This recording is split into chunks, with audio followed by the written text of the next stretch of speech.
Visit consumercellular.com/facts. Plans include $5 credit for auto pay and e-billing. See site for additional facts. I'm Ed Evans, CEO of Consumer Cellular. We're dedicated to serving people 50 and up like me. Our needs are different. Big Wireless wants us in an unlimited plan, but if you're not using all that data, you're probably getting used. At Consumer Cellular, we're focused on affordable, reliable plans, including data that suits your needs, not ours. Our plans start at just $20, and you'll get the best customer service in the business. Call 1-888-FREEDOM or visit consumercellular.com/facts. Plans include $5 credit for auto pay and e-billing. See site for additional facts. Broadcasting from the Kanowski-Bresny studios comes the radio medium Laura Lee Show. I feel like you had to let him go. Yes, it is. He was on life support. You've taken on the burden for his passing. Is that true?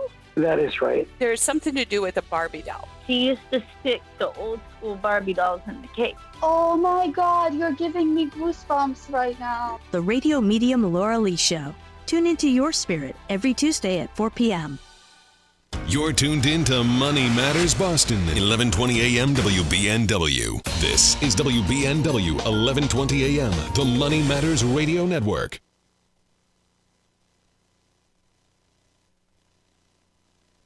This is the Money Matters Radio Network, WBNW 1120 AM and W275 CM FM. Concord, Boston, the Money Matters Radio Network. Environmental nonprofit Ocean River Institute is working with communities to tackle climate change with nature-based solutions that feature slowing water down and building more soil with grasses and plants. Research indicates that people acting in their own neighborhoods can build an inch of soil in a year and slow sea level rise down by as much as 25%. Please visit oceanriver.org for more information on opportunities to make a difference and go the distance for savvy stewardship of a greener and bluer planet Earth. Mark Vonner is the CEO of Veterans Development Corporation. Mark is a career military man, having served for nearly 20 years, and we are so thrilled to have him and his company as a key partner and the presenting sponsor of the DAV 5K Boston. Mark comes from a proud military family, including his father Victor and his brother Timmy. Mark talks often about how serving his country was one of the greatest achievements of his life, and that's one of the key reasons that he chooses to give back to this special community. Mark is honored to continue his legacy that his father started when he built Veterans Development Corporation. Working to help many disabled veterans and their families has become a lifelong goal for Mark, and it's why he's taken the time to fully support the DAV Department of Massachusetts. You can join Mark Vonner and Veterans Development Corporation and help our great American heroes today by making a donation or becoming a sponsor. Simply visit dav5k.boston. That's dav5k.boston. Hey, listen, are you a 50-year-old person looking for term life insurance? Then you need to talk to Bob. Bob specializes in helping people find $1 million or more of term life insurance for a couple of $100 a month. Look, you need to know there's a price war in the term life insurance business, and you may be paying too much. Call Bob, and he'll shop and see how much money he can save you. Look, this could be the last term life insurance policy you ever have. Your rates are guaranteed for the next 20 years. That's right, guaranteed level rates for the next 20 years. And if you're a smoker or your health is not perfect, Bob has great rates for you too. So for $1 million of term life insurance coverage for a couple of $100 a month, call Bob right now. 800-965-7987. 800-965-7987. 800-965-7987. That's 800-965-7987. Paid for by Term Direct. Hi, this is Chuck and Mike from the Armstrong Advisory Group, and our guide this month is titled Inflation and Your Retirement Plan. Mike, why is it so important for retirees to account for inflation in their planning? Yeah, massively important, and I think any retiree over any course of history will tell you that. And when you experience inflation, when you're on a fixed income, it's tremendously difficult. But even small changes in the rate of inflation, or seemingly small ones, can really lead to massive changes. For example, if you're facing 2% inflation, that means that prices roughly double every 35 years. If you're looking at 4% inflation instead, those same prices double only in 17 years. A huge change to your budget. And obviously, this also then influences your overall spending habits and your withdrawal rate over time. These are things that you have to account for in your planning. You can't just assume that you're going to necessarily see the same kind of inflation that you've seen previously in retirement. Yeah, look, I think generally speaking, over the course of the last 20 years, while there have been massive drawdowns in equities, the inflation figure has remained relatively stable. If you're worried about something that could look different from that over the course of the next 20 years, then it's important to really consider what that would mean for you. Our guide this month is titled Inflation and Your Retirement Plan, and there are two ways you can request it. The first is by calling 800-393-4001, or you can request it online at armstrongadvisory.com. That phone number again is 800-393-4001, or request the guide online at armstrongadvisory.com. The proceeding was paid for by Armstrong Advisory Group, a registered investment advisor. Nothing in the ad or in any Armstrong guide is specific financial, legal, or tax advice. Consult your own financial, tax, and estate planning advisors before making any investment decisions. Armstrong may contact you to offer investment advisory services. This is Michael Valila, Adjutant of the Disabled American Veterans Department of Massachusetts. We pride ourselves on being able to support veterans in their time of greatest need, ensuring they receive the protections they deserve. For over 100 years, the DAV of Massachusetts has helped thousands of veterans with housing, transportation, and medical assistance, and you can help too. Please visit dav5k.boston and make a donation today. That's dav5k.boston. The Financial Exchange is produced by Money Matters Radio and is hosted by employees of the Armstrong Advisory Group, a registered investment advisor. All opinions expressed are solely those of the hosts, do not reflect the opinions of Armstrong Advisory or anyone else. Investments can lose money. This program does not offer any specific financial or investment advice. Please consult your own financial, tax, and estate planning advisors before making any investment decisions. Armstrong Advisory and the advertisers heard on this program do not endorse each other or their services. Armstrong and Money Matters Radio do not compensate each other for referrals and are not affiliated.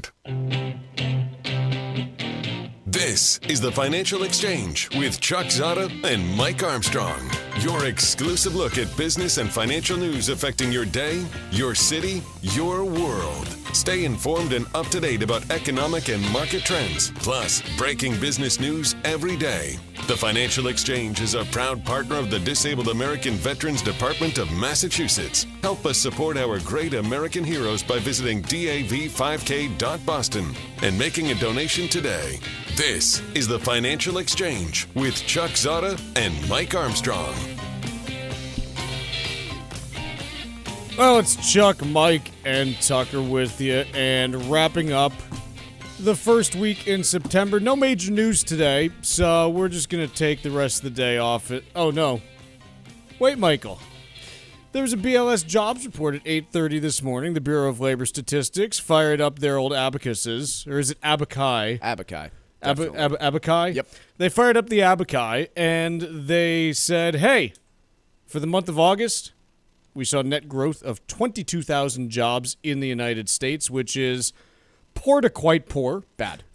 It's not negative, which is, the best thing that you can say about it. Unfortunately, the June numbers were revised down by another 27,000 from positive 14,000 to negative 13,000. That's now the first negative number that we've seen in a jobs report since 2020. And quite honestly, I'll exclude 2020 from the numbers just because there was some stuff going on back then, if I recall. There was a little bit of stuff going on. It was kind of a thing. And so if you, in fact, as I do, exclude 2020 from the numbers, this is the first negative jobs print since 2010.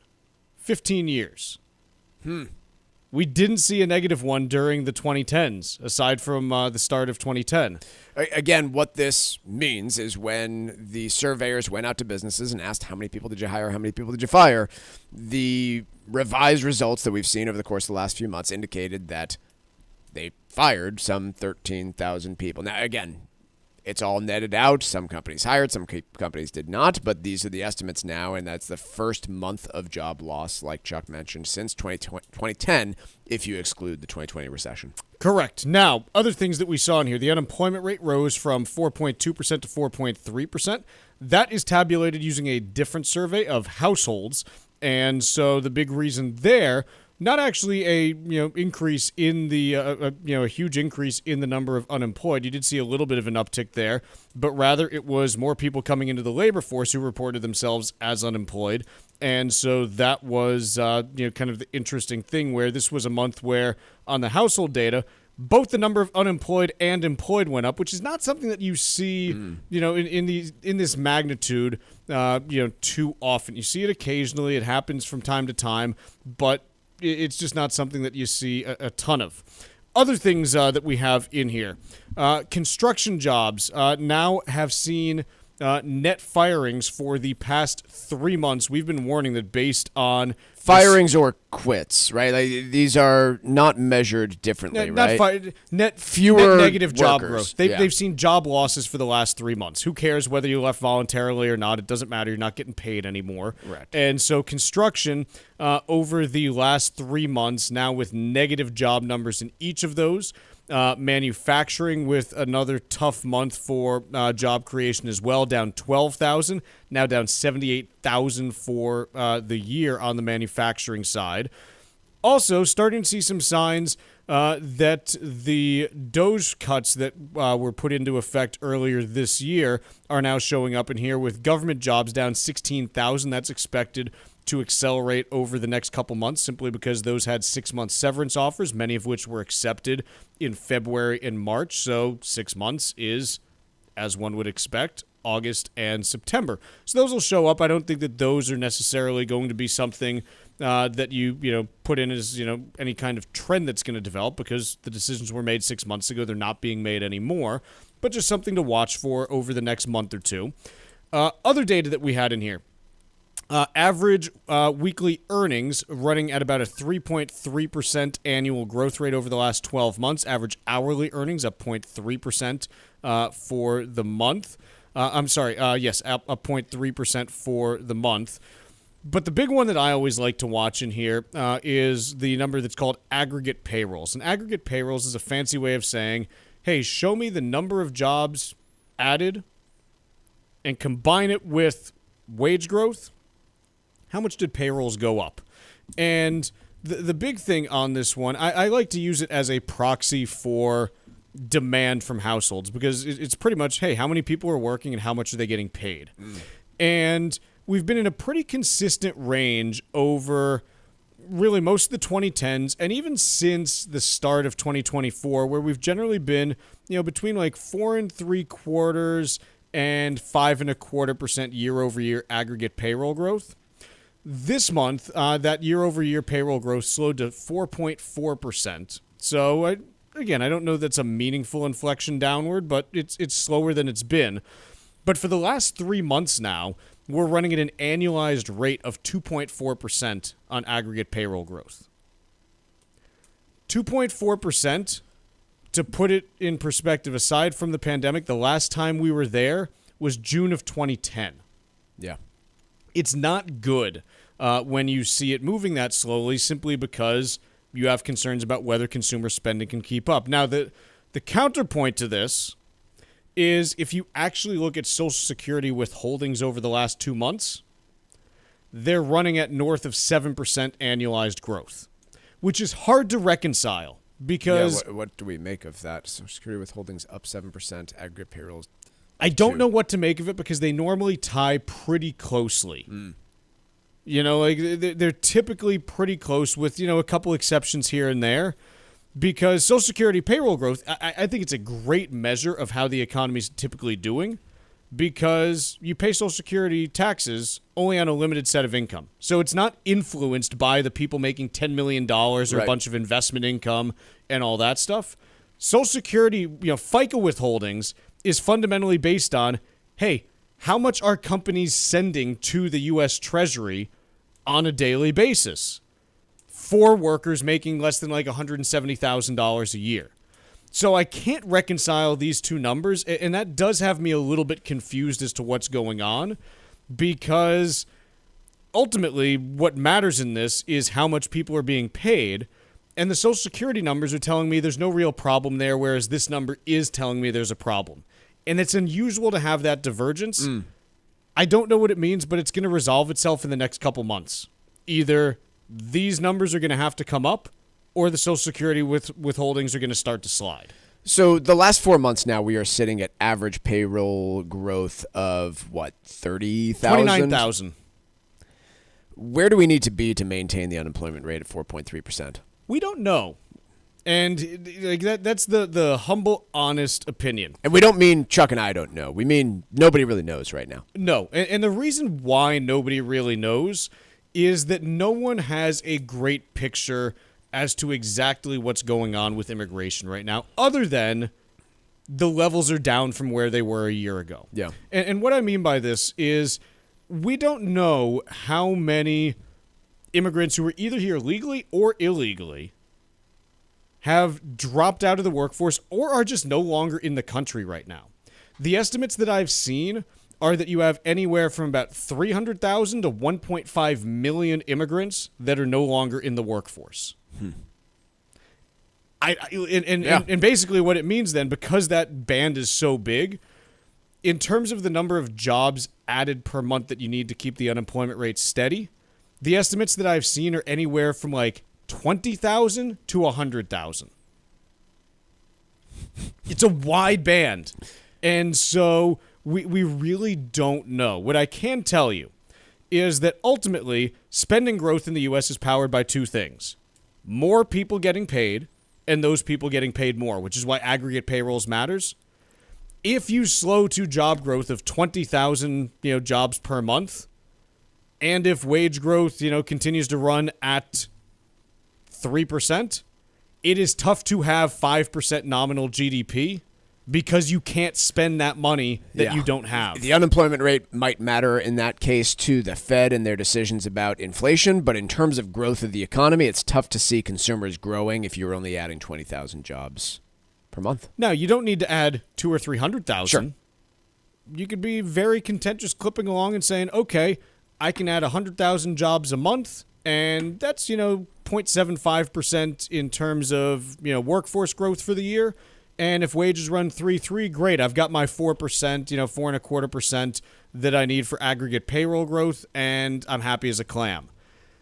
But if you're basically flatlining on the payroll growth and wage growth, if wage growth does stagnate for any reason because companies say, hey, we don't need to pay up because the labor market's loosening, that's where things start to get dodgy, and that's where recessionary things happen. We're not there yet, mostly because with labor supply so tight, companies are still paying up for labor even though they don't need to grow their labor force much. Looking for a glimmer of good news here, Chuck, and I don't have much from this report. I suppose one would be we're at a pretty solid starting point. 4.3% unemployment is not a bad place to be, and so the trend line, while concerning, has not brought us to a level of unemployment in the total that we would genuinely consider to be recessionary yet. I guess the other piece would be it definitely shapes what the Fed is likely to do next after this report. Yeah, so. And let's talk a little bit about that. Let's take a quick break here, but when we come back, let's talk about what this means for the Fed meeting, which is now 12 days away, by the way. It's coming up sneaky quick. And so we'll talk a little bit about what this report means for the September meeting. Find daily interviews and full shows of the Financial Exchange on our YouTube page. Like us on YouTube and get caught up on anything and everything you might have missed. This is the Financial Exchange Radio Network.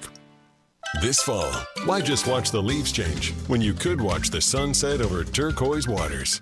The U.S. Virgin Islands are your perfect fall escape. Set sail on the sparkling blue sea, snorkel colorful reefs, kayak through calm lagoons, or try to reel in the big one with world-class sport fishing. Then, explore Charlotte-Amalie, the capital of St. Thomas, with its historic streets and duty-free shopping.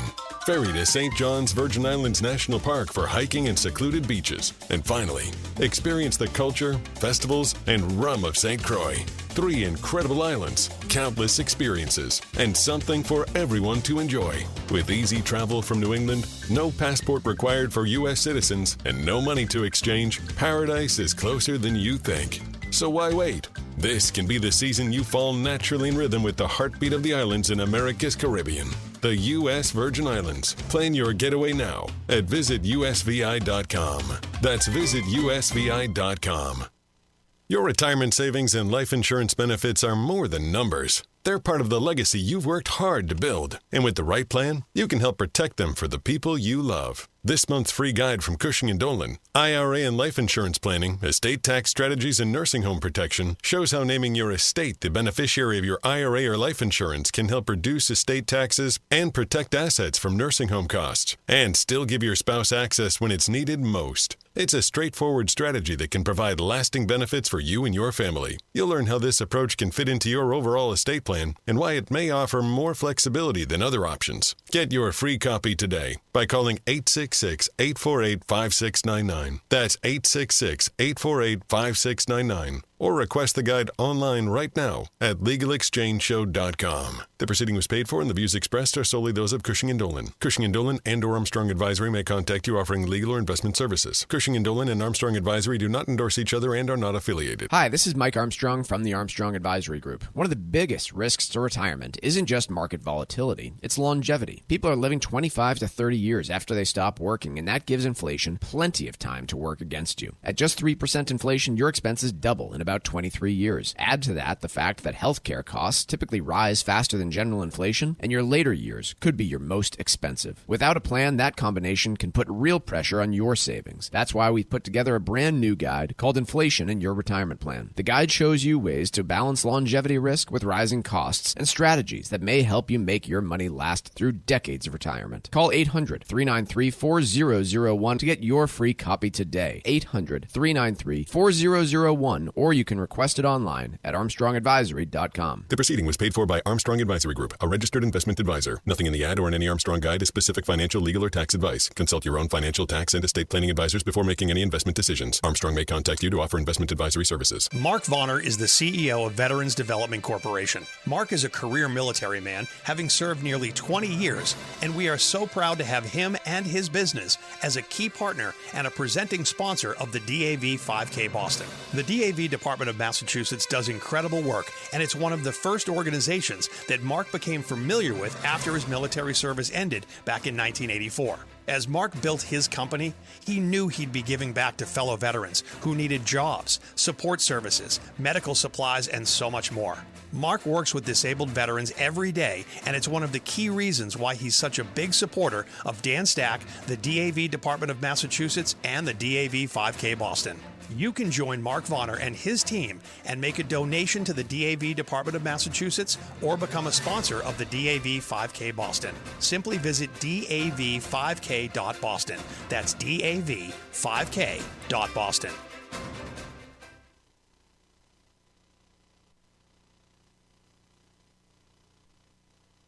This is your home for the most comprehensive coverage of the economy and the trends on Wall Street. This is the Financial Exchange Radio Network.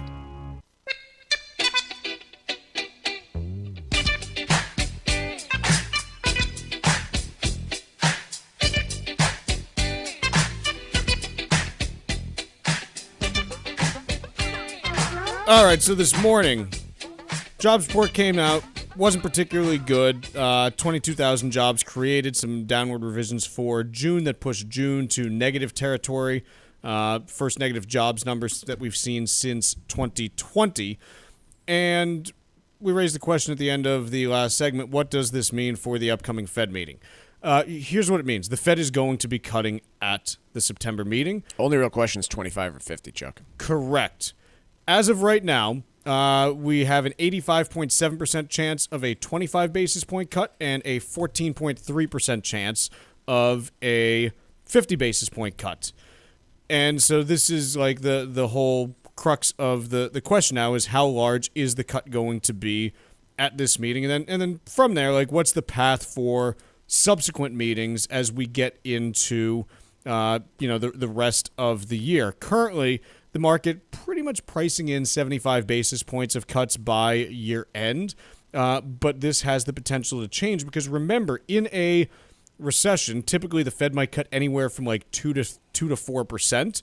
And so the possibility that we have to be aware of in the short term is, hey, if there is a recession that develops, you've got kind of the left tail there of the Fed funds rate, lower rates, that could get priced in where you start saying, hey, should we be, pricing in Fed funds rate closer to 2% than 3% as the terminal rate. Now, that also would have to go along with inflation not being a problem, because it's tough for me to get to a point where the Fed says, hey, inflation is still running at 3% and we're going to cut to, 2.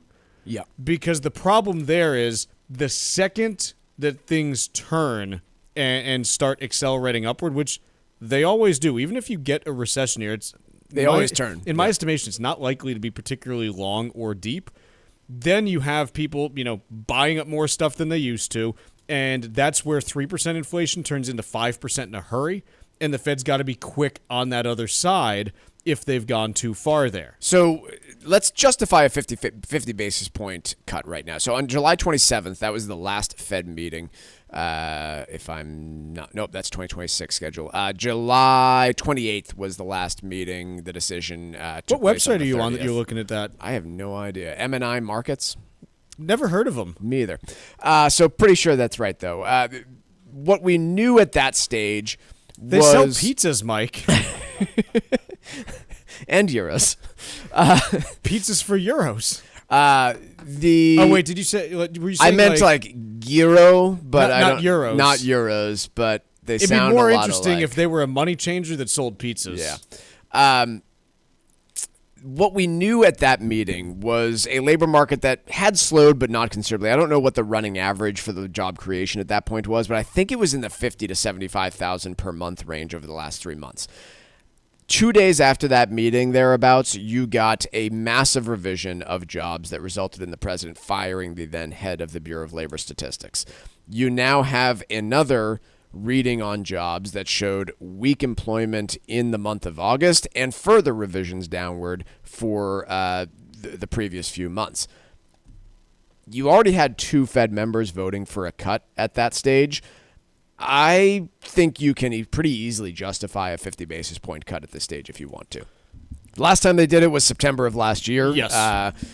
In the face of pretty similarly weak jobs data. I think the only caveat would be you haven't seen the same jump in unemployment that you saw in the spring and summer of last year. And inflation's inflected higher. Yes. But if you want to look at the labor market and say, hey, is there enough basis for a 50 basis point cut? The answer is absolutely. Yeah. Absolutely. And I think you will get members like Waller calling for it and voting for it. Here's the case for it, quite honestly. Parker Ross, who's a guy that I follow on X, he is the global chief economist at Arch Capital Group. And Parker does a bunch of work with, again, if you're the global chief economist, you do a lot of work with everything. But in particular, he looks at a lot of labor statistics. And one of the things that he's really worked on is, hey, based on the ratios and the rates that you see in JOLTS, what do we expect private payrolls to actually come in at? And he's built just a fantastic model that trends it, which basically shows, hey, if the hiring rate is X and the separations rate is Y, here's the job growth that you should expect for, kind of a 3-month moving average is where he, butters his bread.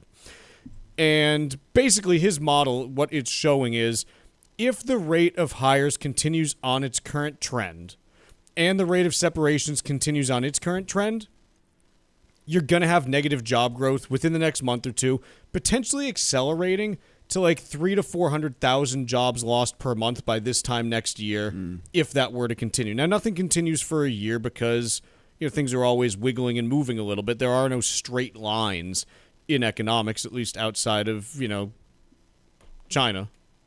Right. Where occasionally they have straight lines in their data, usually because the data set was up. discontinued for a little bit, and then there's a straight line connecting the 2 points. But effectively, this is something I've been following Parker for a number of years, and about a year ago he was like, look, if things continue the way they're going, by like this time right now, you'd have the danger of being basically flat in terms of job creation. And so he's pretty good because he had 20,000 jobs, 22,000 for the last month. Yeah. So this is the case for the Fed to be cutting, and not just by 0.25%, but by 0.5% this meeting. And if this were to continue, 0.5% each of the next 2 meetings before year end to get 1.5 percentage points in cuts in before the end of the year, it's probably justifiable even with inflation running where it is. The problem is what you do on the back end of it. Usually recessions are what kill inflation. What if it doesn't? Because the situation is different this time in terms of deglobalization, plus the one piece I keep coming back to, electricity prices keep rising because of all this data center construction, and electricity prices are in every business. Let's take a quick break. When we return, it's Wall Street Watch.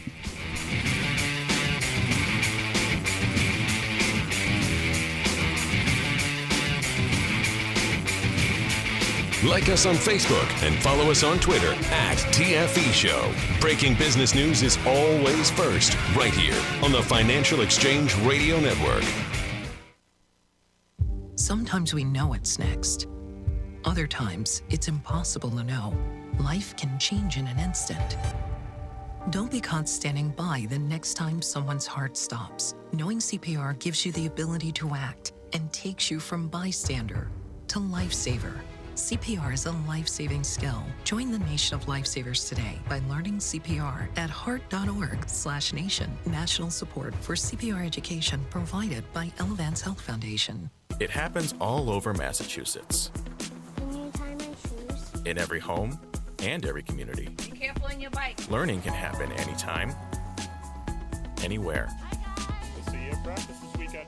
And no matter how learning takes place in your family's life, DESE is there as your partner. The Massachusetts Department of Elementary and Secondary Education. Never stop learning. Find out more at mass.gov/back-to-school. Sponsored by the Massachusetts Department for Elementary and Secondary Education.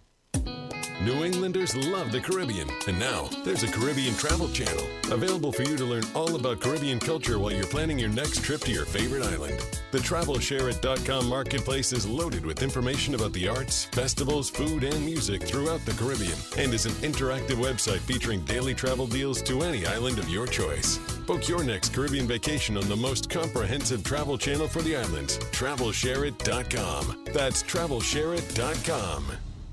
This is Michael Valila, Adjutant of the Disabled American Veterans Department of Massachusetts. We focus on the people returning from service, not their specific illness or injury. Our number one goal is to make sure our veterans have the necessary services they need, be it physical, emotional, or financial, so that their transition can be seamless. You can help our great American heroes as well by making a donation today by visiting dav5k.boston. That's dav5k.boston. Hi, this is Mike Armstrong from the Armstrong Advisory Group. One of the biggest risks to retirement isn't just market volatility, it's longevity. People are living 25 to 30 years after they stop working, and that gives inflation plenty of time to work against you. At just 3% inflation, your expenses double in about 23 years. Add to that the fact that healthcare costs typically rise faster than general inflation, and your later years could be your most expensive. Without a plan, that combination can put real pressure on your savings. That's why we've put together a brand new guide called Inflation in Your Retirement Plan. The guide shows you ways to balance longevity risk with rising costs and strategies that may help you make your money last through decades of retirement. Call 800-393-4001 to get your free copy today. 800-393-4001, or you can request it online at armstrongadvisory.com. The proceeding was paid for by Armstrong Advisory Group, a registered investment advisor. Nothing in the ad or in any Armstrong guide is specific financial, legal, or tax advice. Consult your own financial, tax, and estate planning advisors before making any investment decisions. Armstrong may contact you to offer investment advisory services.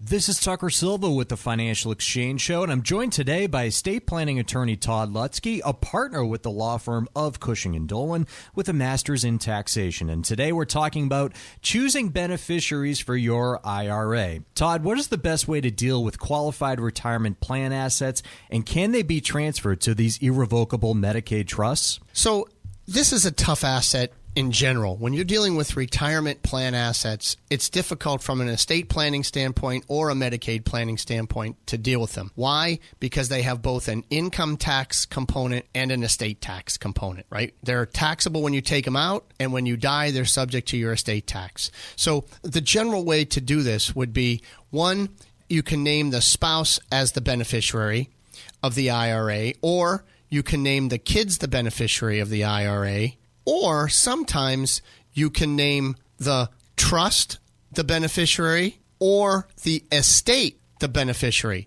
But it all depends on the size of your estate, the size of the IRA.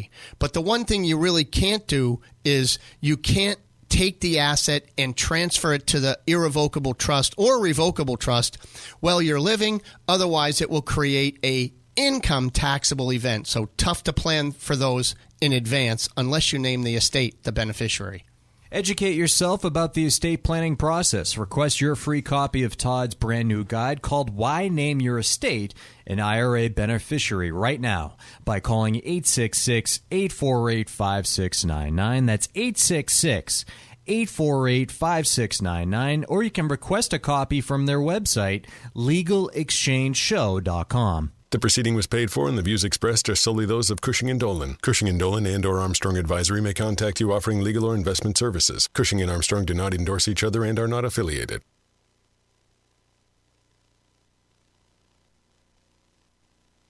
Time now for Wall Street Watch, a complete look at what's moving markets so far today, right here on the Financial Exchange Radio Network. Well, the August jobs report is here, and markets have reversed course and are now in negative territory.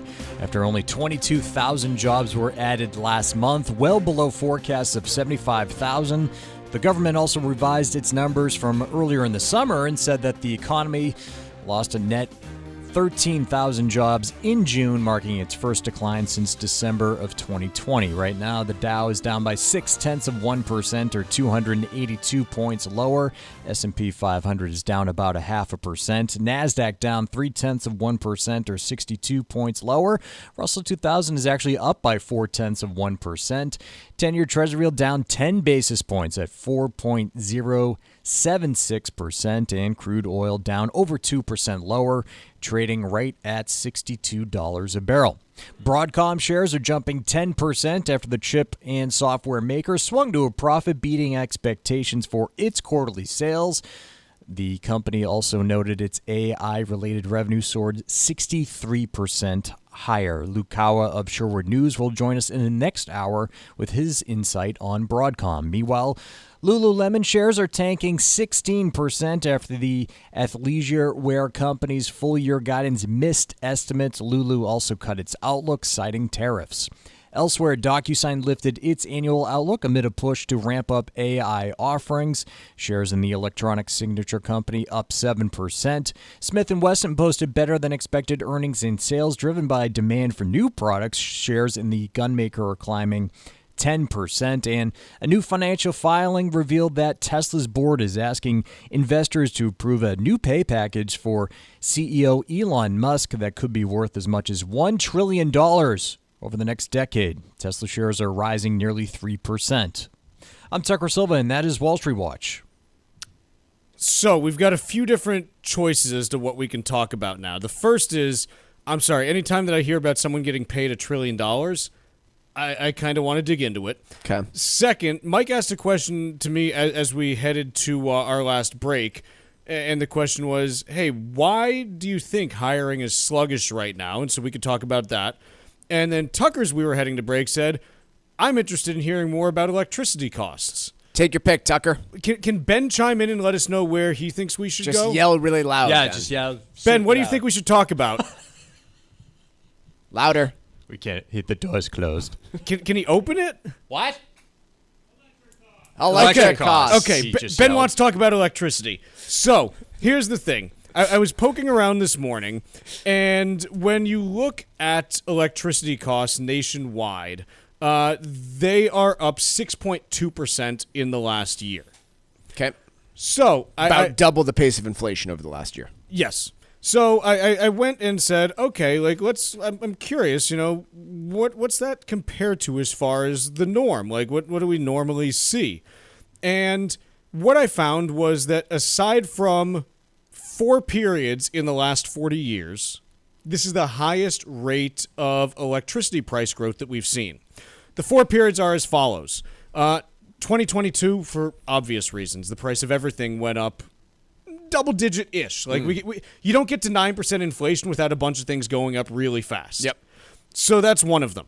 Number 2, 2008. A lot of you might remember the financial crisis of 2008. Not many of you remember that oil prices went through the roof, nat gas prices went through the roof in the summer, and then everything blew up after. Yep. So that was another one. 2006. I don't remember this quite honestly. partly because I wasn't paying my own electric bill at this point. I was still, young and cool, and, well, I wasn't that cool. But in any case, electricity prices by March of 2006 were going up 15.9% annually. I have no idea what or why precipitated this, but it was. The only other instance was July of 2001, where they went up about 9% annually. And so other than that, you really struggle to find a time where electricity prices went up even more than 5%, and most of the time they were going up 1 to 3% annually. So the reason that I bring this up as a problem is that, look, if the prices of certain things go up, it's not really a big deal to everyone. As an example, if the price of aluminum goes up, if you're making cars or refrigerators or buildings, you're like, this kind of sucks. We got to raise our prices because, our input costs are going up. If you're raising cows or if you are selling T-shirts, doesn't matter to you. And so this is something we call elasticity of demand, Chuck, which is if beef prices go up, everyone but Chuck might switch to chicken or fish. Chuck keeps buying beef or I get rid of all the other food in order to afford the beef. If coffee prices go up, I don't know what people will switch to. I won't switch, but these are things that you have. Mike switches to ham. Elastic demand on. If prices start going through the roof, you generally switch your buying behavior. There's no elasticity of demand when it comes to electricity prices, whether they are up 10%, down 15%. Raise your hand if you keep the lights on more when electricity prices are going up by 1% instead of 7%. Nobody. And it's every business that's affected. Find me a business where electricity prices don't matter at all. Yeah. Babysitting's probably the only one. Sure. And even that, it's like, okay. I guess. Find me another one. Yeah. I'm not even saying like daycare. Like the price of that goes up. It's just babysitting in your home. Babysitting in someone else's home where you don't pay the electric bill. Okay. Other than that, it's kind of hard to find a business where electricity prices don't matter at all. So where I'm going with this is those price increases are going to hit a wide range of businesses. Restaurants have to deal with electricity price increases. How do they pass that along to their customers? Retail has to deal with it. Industrial, logistics and this and that has to deal with it. You go through every business in the country, somewhere on there, aside from babysitting, there's a line item for expenses of utilities. Yep. And electricity is a big component of that, obviously. My only counterpoint, Chuck, here would be, yes, electricity does feed its way into everywhere. My counterpoint would be cherry-picking a line item, even if we are quite certain that it did go up, and have a tough time seeing it going down in the future, right? I think that would be the other thing is if AI spend continues going up, then there's only one direction electricity costs go. Yes.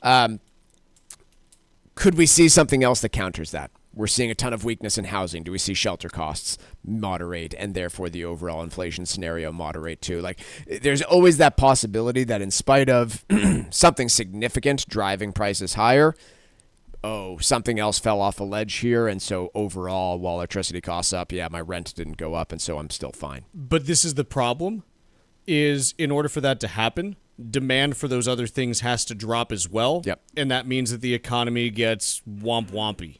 Yeah. And it's just a really tough situation that we find ourselves in right now. And the electricity one, quite honestly, you can point directly to the data center construction and say this is it. Because the estimates that we're seeing now, last year, U.S. data centers chewed up about 4% of electricity nationwide.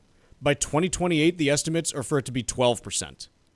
And we are not building that much new generation capacity because you can permit a data center and get it built in 12 to 18 months, 18 to 24 months. Talk to anyone who handles permitting for utility scale electricity projects.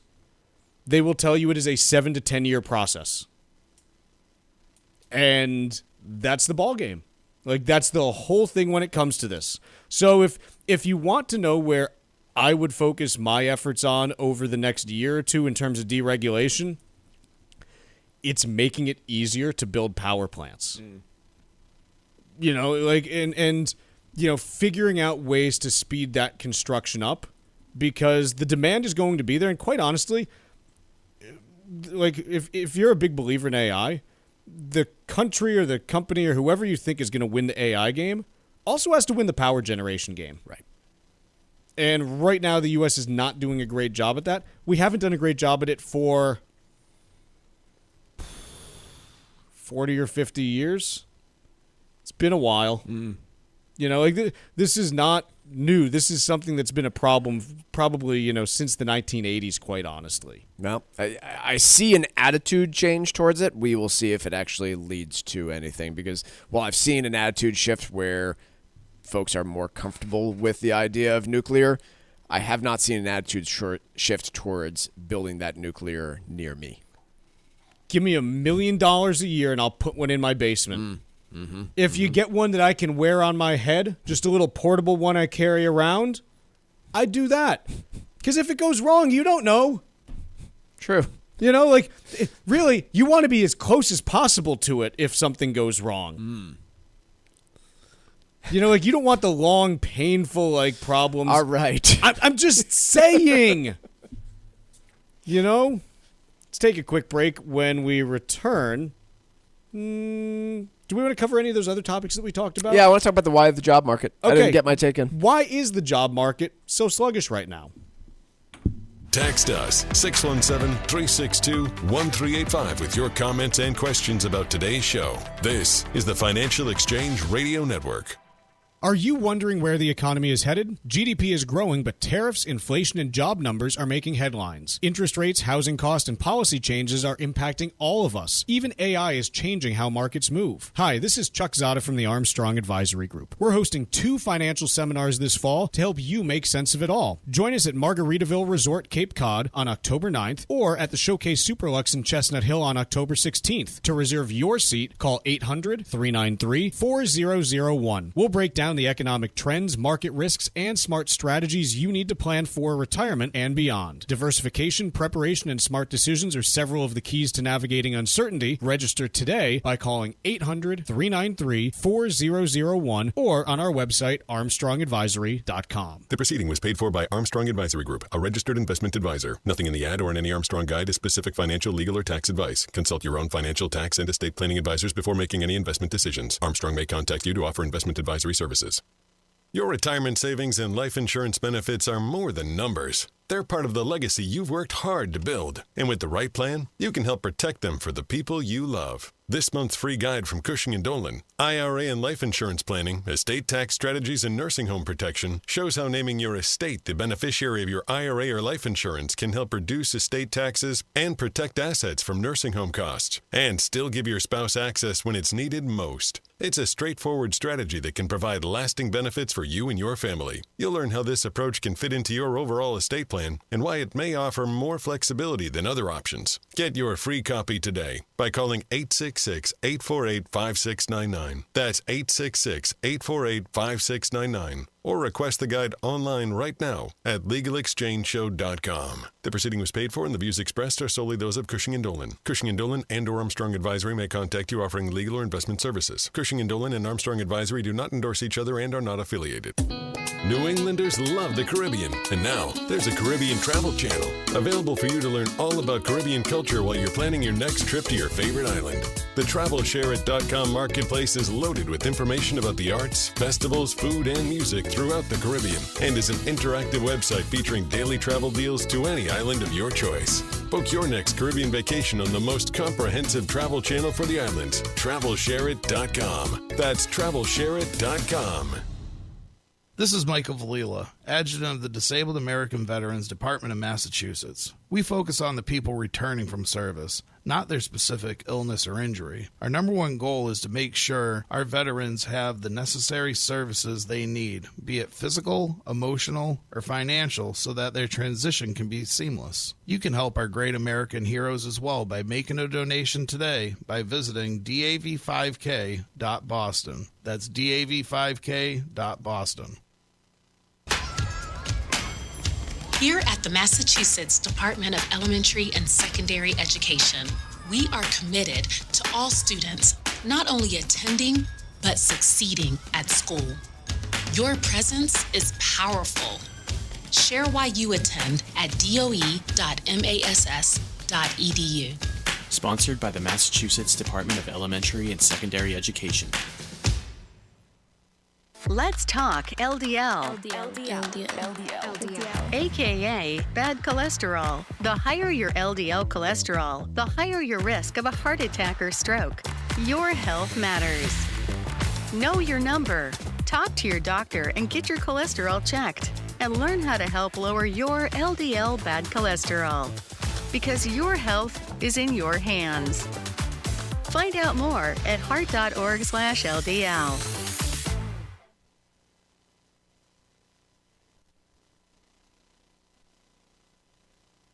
Find daily interviews and full shows of the Financial Exchange on our YouTube page. Subscribe to our page and get caught up on anything and everything you might have missed. This is the Financial Exchange Radio Network.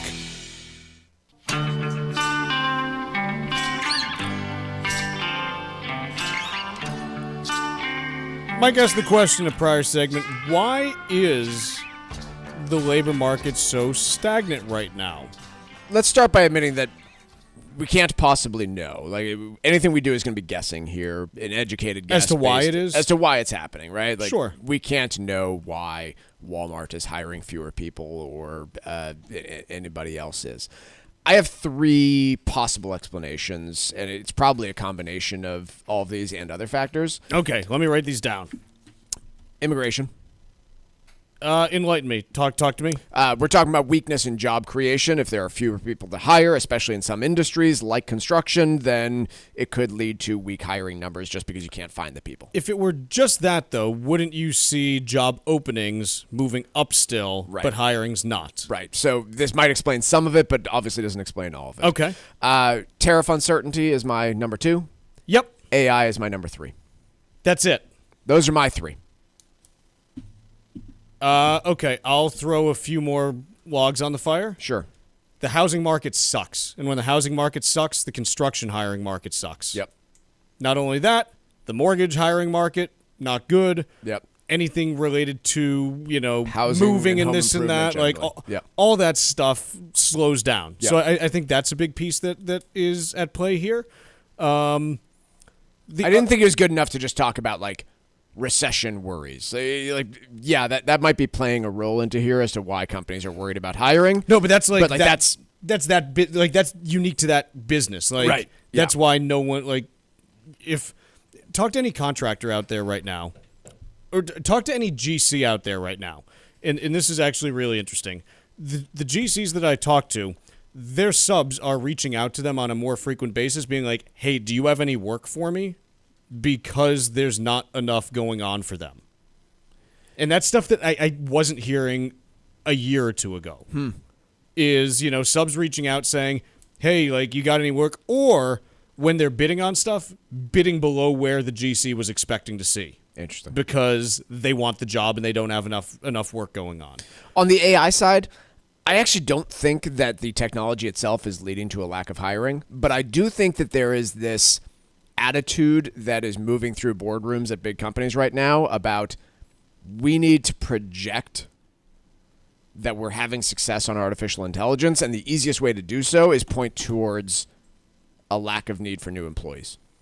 And so whether or not we're successfully implementing AI or not, I think companies like Salesforce, like Google, like Facebook are hiring strategically with Facebook going on a spree recently, but wanting to point to big numbers and say, look, we added no headcount in the last quarter because of the impact of artificial intelligence, whether it's true or not. And so I think that is playing not just through the tech space, but through many different companies, financial services and others. The big thing is I do think that this weakness that we're seeing in the labor market right now, I'm not sure how much longer it lasts from here. I could see a case where it's like maybe another 6 months or so, maybe 9 months. But there's some pretty significant tax incentives in the Big Beautiful Bill that passed earlier this summer that really should start to spur some additional investment over the next 12 to 18 months. It's just it takes companies time to come up with those plans and things like that. And so I think there's a pretty convincing case that by the second half of next year, you start to see things, inflecting upward, at a pretty decent clip. But it's the question of, hey, what's the path that we follow between now and then? Does it bottom out? Does it get worse? Like, do we see any improvement before then? I don't really know still, but I do tend to think there's some stuff in there that should have a pretty positive impact as we get into 2026 there. Every dollar you've saved in retirement accounts and life insurance tells a story of hard work, smart choices, and the future you envision for your family. One way to help that story end well is to make a beneficiary choice that does more. This month's free guide from Cushing & Dolan, called IRA and Life Insurance Planning, Estate Tax Strategies and Nursing Home Protection, explains how naming your estate as the beneficiary of your IRA or life insurance can add a layer of tax efficiency, okay, in nursing home protection. We'll work on that word later, while still allowing your spouse access when it matters. It's about keeping more of what you've built working for your loved ones now and in the years to come. Get your free copy today by calling 866-848-5699. That's 848-5699, or you can request it from their website, legalexchangeshow.com. The proceeding was paid for, and the views expressed are solely those of Cushing & Dolan. Cushing & Dolan and/or Armstrong Advisory may contact you offering legal or investment services. Cushing & Armstrong do not endorse each other and are not affiliated. Last piece I want to talk about, tariffs. If you are a company that put your hiring plans on ice back in April, I don't know that you are thawing them out now. It depends probably on the company and the industry. Depends a lot, but I'm just thinking through this, right? If I had uncertainty about where tariffs were going to be, I was getting to a point where it was looking fairly clear as of a few weeks ago, or at least clearer than it was. And now you've got the looming Supreme Court case. And I'm trying to think that through. Like, if it gets affirmed that the White House has the power to do this, then, okay, I'm back where I was a few weeks ago in terms of getting more certainty. If it gets tossed out, no idea then. Because my estimation would be the very next day the White House is going back to the drawing board and trying to figure out how they implement tariffs under new, different rules or existing rules, and you're back to where you were in April in terms of uncertainty on tariffs. Yeah. So, I don't know. Again, that doesn't affect every industry. It doesn't affect every company. It doesn't affect every company's hiring plans. But I do think it is playing a role, and this uncertainty now tossed into the middle of it exacerbates that a little bit for now. Tucker, do you want to give us another efficiency? Efficiency.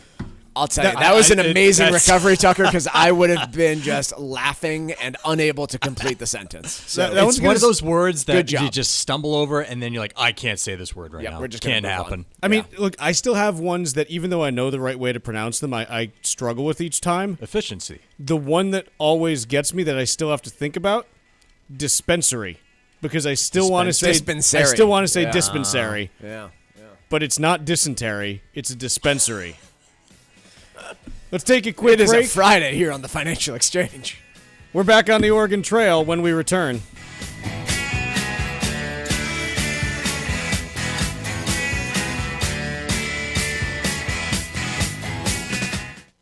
Are you over the age of 50? Want peace of mind and financial security for your family? Here's an important message to you from Senior Care USA. The average funeral now costs over $10,000. That leaves your loved ones the burden of paying your debts and funeral costs. Our plans start as low as $1 per day and will pay your family up to $30,000 to help pay for your funeral and other expenses. There are no medical exams. Your rates will never increase, and your plan cannot be canceled, regardless of your medical conditions, as long as you make your premium payments. Get up to $30,000 in final expense insurance. Call now for free information. Just answer a few simple questions and get approved right over the phone in just a few minutes. Call right now. Call 800-378-3818. 800-378-3818. 800-378-3818. That's 800-378-3818.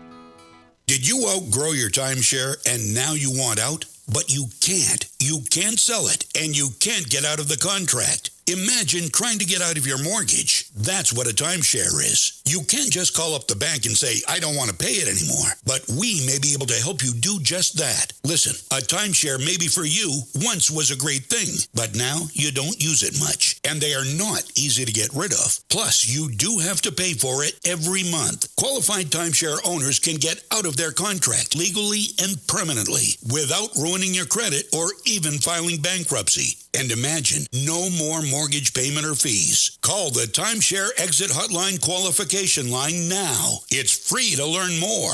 800-455-7967. 800-455-7967. 800-455-7967. That's 800-455-7967. Paid for by Timeshare Defense.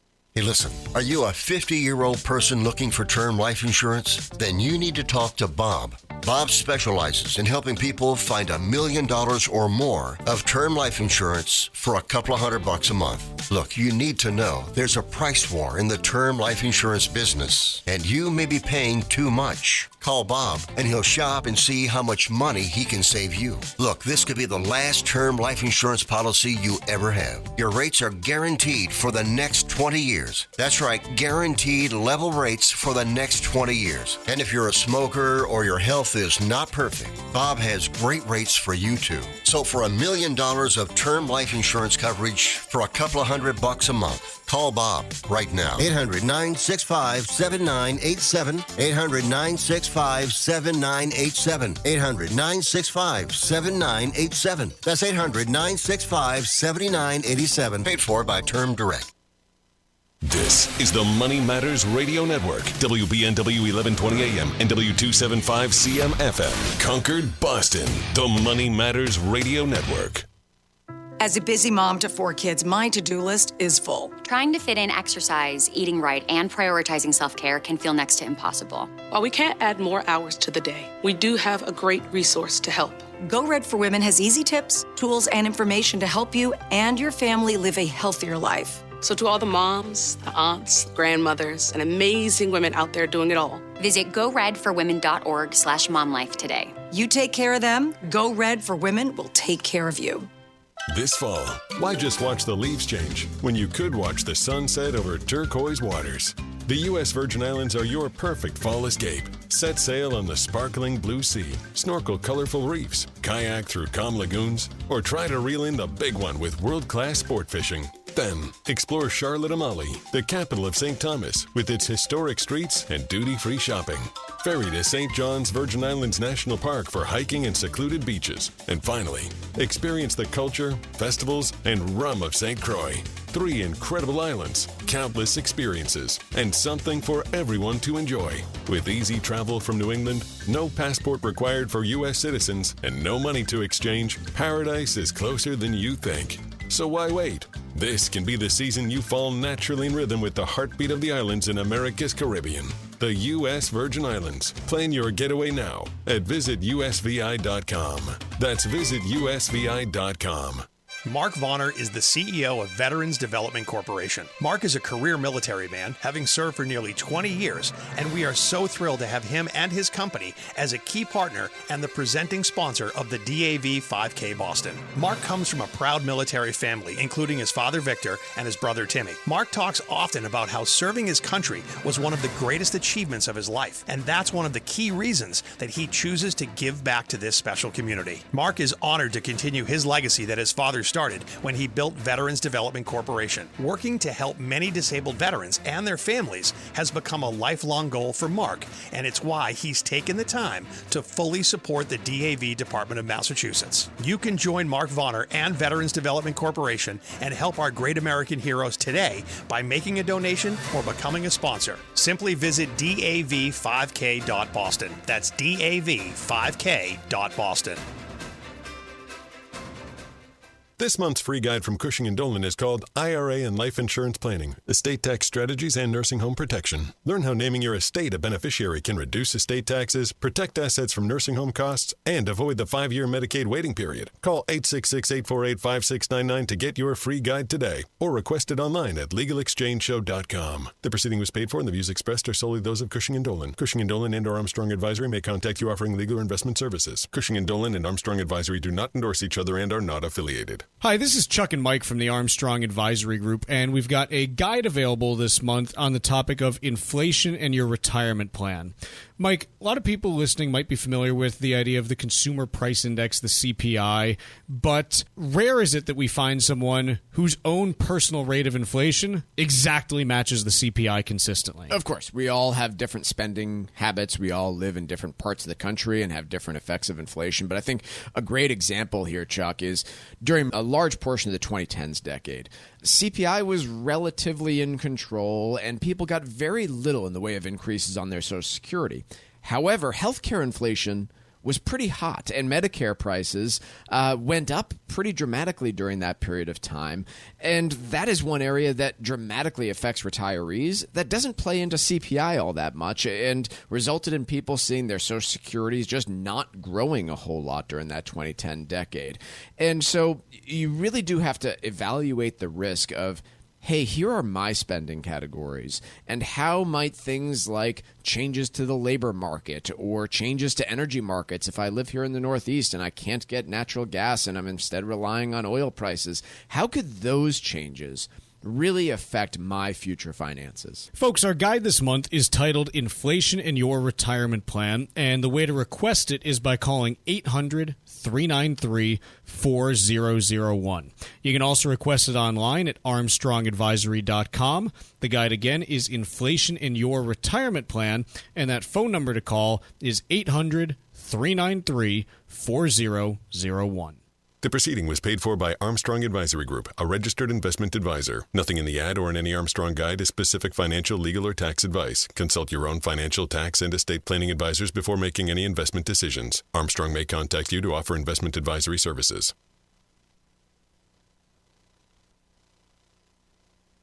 The Financial Exchange is produced by Money Matters Radio and is hosted by employees of the Armstrong Advisory Group, a registered investment advisor. All opinions expressed are solely those of the hosts, do not reflect the opinions of Armstrong Advisory or anyone else. Investments can lose money. This program does not offer any specific financial or investment advice. Please consult your own financial, tax, and estate planning advisors before making any investment decisions. Armstrong Advisory and the advertisers heard on this program do not endorse each other or their services. Armstrong and Money Matters Radio do not compensate each other for referrals and are not affiliated.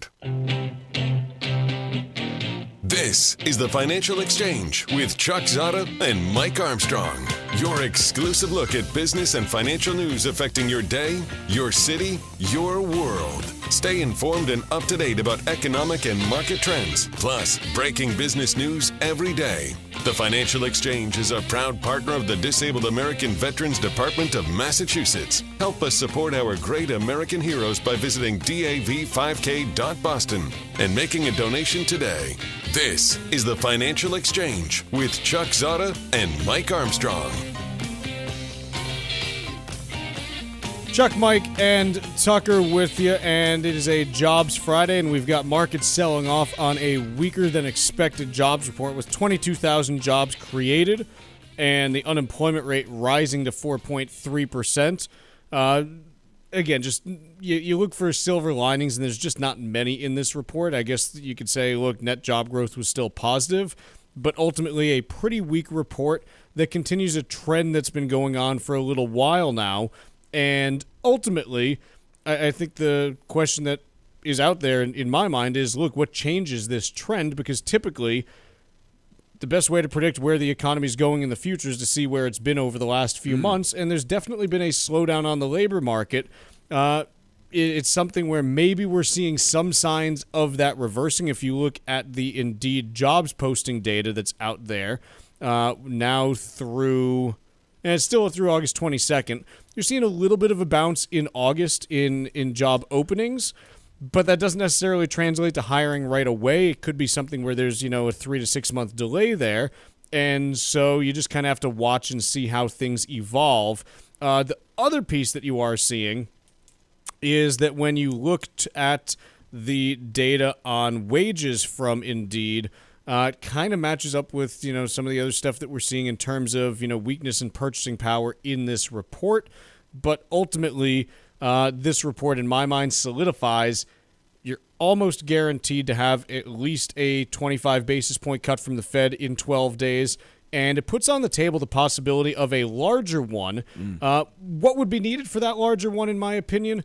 Number one, I think you'd need to have, a continued acceleration in initial jobless claims or continuing claims next week. We saw a slight uptick of, 9,000 more than Very the previous? modest, nothing huge, nothing to write home about. And you would also need to see a CPI and PPI report next week that come in better than expected as well. I think it would be a tough putt for me to be saying, okay, let me, do a 0.5% cut if core CPI comes in at 0.4% next week instead of 0.3 or below. That's the toughest part of analyzing what the Fed does, because it's very easy to inject what you would do. Ultimately, what matters is what the Fed governors would do, and I think they'd be more willing to cut than either of us would. And so, yeah, I'm not sure what you need out of the CPI report. I'm not sure what you need. You mean to get a 0.5%? Yeah. Yeah, I just think there's a bigger willingness to do that from this Federal Reserve than unless CPI comes in hot. Yeah, CPI comes in hot. It's off the table. I agree. If you get core CPI coming in at 0.2% next week, totally opens the door to a 0.5% cut, and quite legitimately too. Like it starts to show, okay, there's been a couple wobbles in core CPI, but they've just been wobbles. They haven't been a full change in direction. And if that's the case, the labor market's decelerating faster than inflation's accelerating. You absolutely can move forward with a 0.5% cut. Right. Let's talk a little bit about mortgages and mortgage rates, just while we're talking about interest rates. Here's the thing. Mortgage rates have come down over the last month or so. The 30-year fixed rate national average right now, according to Mortgage News Daily, is at 6.45, with the 10-year Treasury down another 10 basis points today. You could be in the 6.3 range in short order here. Oh, Chuck, I was speaking with two people who are getting mortgages right now, and they are in the 6.2 to 6.3 range. Again, excellent credit ratings. Yep. So there are people getting mortgages now at this level. And look, if you want to go the adjustable mortgage route, which again, I'm not saying that you should or shouldn't. It's an option that's out there if you're trying to manage the payment in the short term. You've got 7/6 ARMs that are out there now in the 5.7 range, and it starts to look more reasonable. Now the question is, okay, what is actually needed to get people off the sidelines? And the first problem is it needs to be the spring, because home sales fall off a cliff heading into the end of the year. Yeah. If you actually look at the data as it relates to just the volume of transactions that we see, during different points in the year, it's really, really clear in terms of what happens there. On a weekly basis, when we look at home sales, you generally peak somewhere in the late May, early June range, with around, the last couple of years at least, it's been around 70 to 80,000 sales per week. Sure. As you get into September, that number drops to around 60,000, and by year end, you're doing around 45,000 sales. So there's just no one wants to buy a home right before Christmas. Correct. You don't want to be moving during the holidays. No. Plain and simple. And so the first thing is, okay, it's great that rates are lower. Not a lot of people want to be buying a home right now. So yes, there still are people that do, but it's just not the same kind of volume. So it doesn't help to clear the inventory that's out there. So the first problem is timing. You need these lower rates to last another 6 months.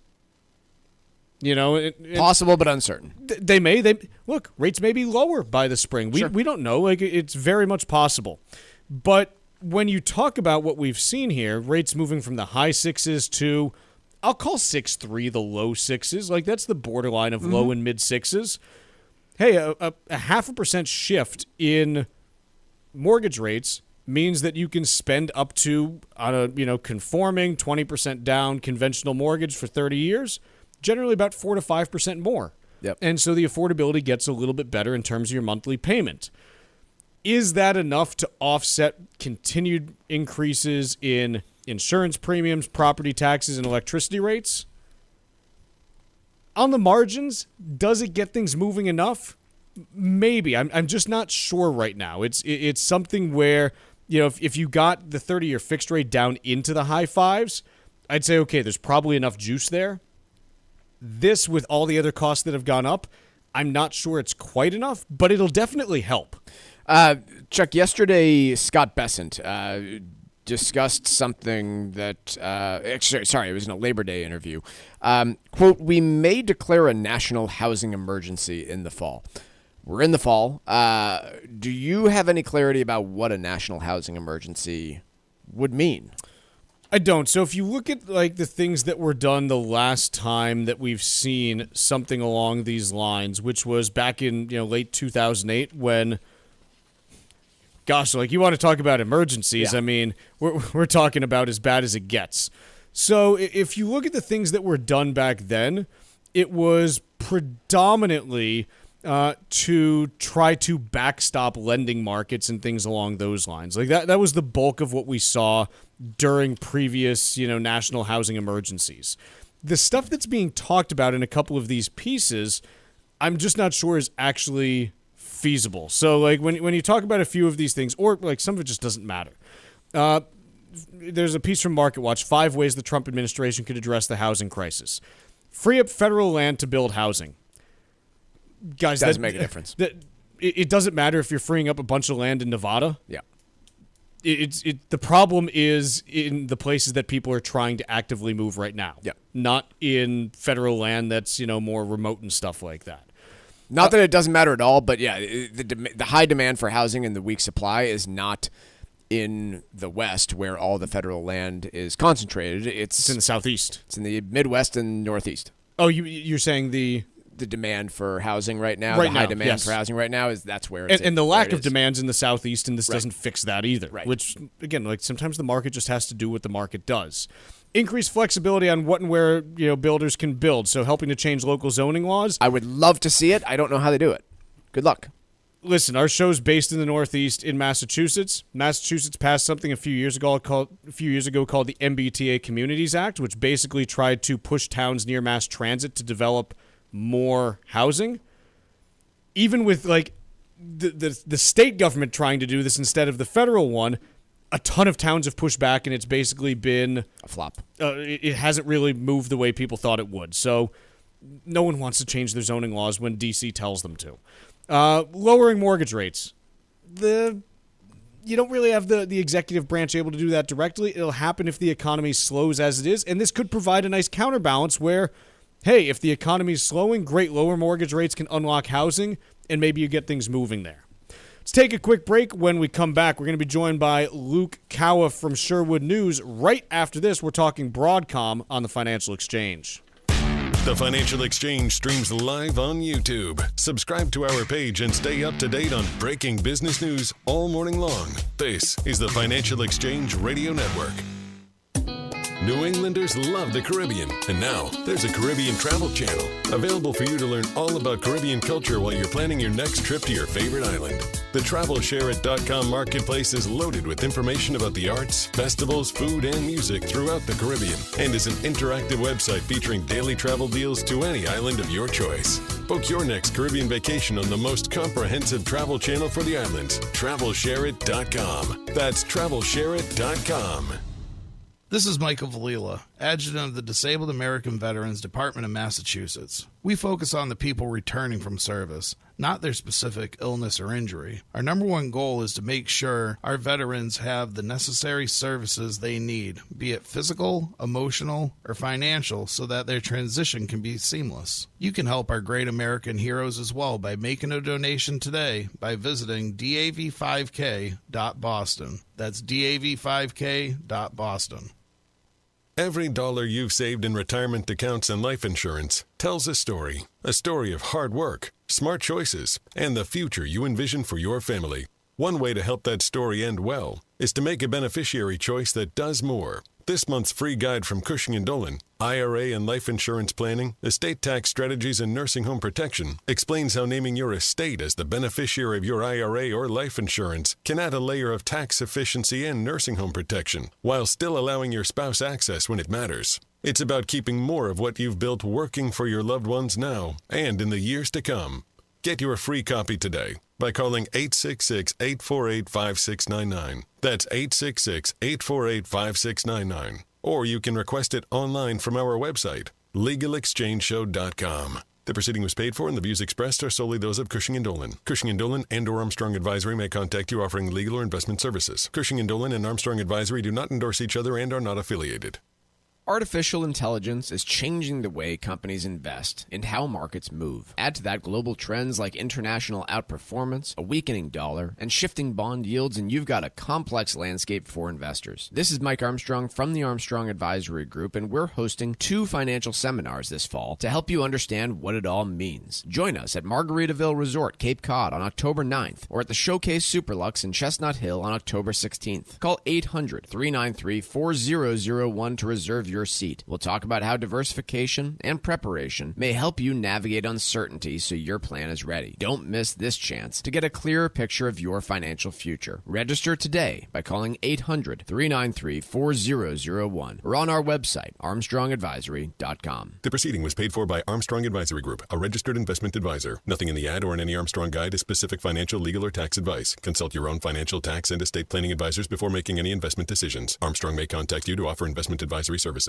Environmental nonprofit Ocean River Institute is working with communities to tackle climate change with nature-based solutions that feature slowing water down and building more soil with grasses and plants.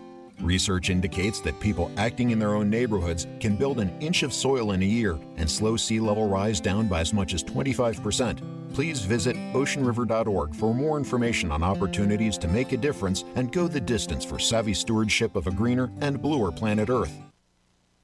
Sometimes we know what's next. Other times, it's impossible to know. Life can change in an instant. Don't be caught standing by the next time someone's heart stops. Knowing CPR gives you the ability to act and takes you from bystander to lifesaver. CPR is a life-saving skill. Join the nation of lifesavers today by learning CPR at heart.org/nation. National support for CPR education provided by Elevance Health Foundation.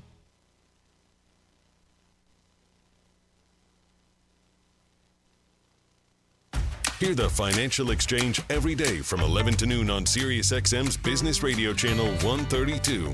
Keep it here for the latest business and financial news and the trends on Wall Street. The Financial Exchange is now live on SiriusXM's Business Radio Channel 132. This is the Financial Exchange Radio Network. The Financial Exchange is a proud partner of the DAV of Massachusetts. Register for this year's DAV 5K on Saturday, November 8th at Castle Island before it sells out. Your participation helps provide vital services like free transportation to medical appointments and safe housing for single veterans and their families. Sign up or donate today at dav5k.boston. That's dav5k.boston. As promised, we're now joined by Luke Kawa from Sherwood News. We're talking a little bit of semiconductors with Luke today. Luke, how you doing? Doing great. Thanks for having me. Luke, so we've got Broadcom stock up about 9% today. We've got AMD down 6, Nvidia down 3.5. Why is everyone trading places inside the semiconductor space today? See, I find this very interesting. If you would go back, 3 months ago, 6 months ago, one would think a Broadcom report where they say, hey, we're doing good, sales beat expectations, and by the way, we also think revenues are going to improve significantly from here, that would be a kind of rising tide lifts all boats phenomenon. That is decidedly not happening here. So I think, first, you have to think about how much expectations have changed here ahead of Broadcom's report. So what I would suggest is that, the reason why there is some softness in the likes of Nvidia and AMD is because you're starting to see traders treat the AI game as a little more zero sum. If you look even right now at the, change in market cap, how much Broadcom's added versus how much Nvidia and AMD have lost, it's pretty much the same at this point. So I think one interesting thing that could be added on to the AMD story is A few months ago, they launched a new line of chips, introduced them. Wall Street was incredibly bullish on the prospects for those chips to be materially adding to AMD's forward sales. You saw sales estimates for AMD rise much faster than the likes of Nvidia, for instance. And Seaport Securities yesterday cut the stock to neutral and said, basically, we've done some channel checks, we've talked around, and it doesn't seem like their new chips are gaining much traction, that business is doing too well. So it does seem for that stock in particular, there's a little bit of a level setting that's going on here. When we look at Broadcom, one of the big things that they announced, they have a new $10 billion mystery customer who everyone speculates is going to be OpenAI. What does this mean in terms of, I guess, just the whole ecosystem that is out there? OpenAI to this point has been, hey, we're running the models that everyone wants to use. Are they trying to more vertically integrate as well? I mean, what's kind of your read on this? I think it's interesting. Like I think there's myriad takes one could have on this. Kind of where I fall in is, hey, despite Nvidia's protestations to the contrary recently, if you saw some of their social media posts, the AI boom right now is more supply constrained than demand constrained. It's difficult to effectively keep equipping yourself with the top of the line supplies if you're a hyperscaler, just because they're hard to get your hands on. So do you want all of Nvidia's top of the state-of-the-art materials, even though you might have to wait longer and longer, and by that time they're already working on the next generation and that's 6 months away?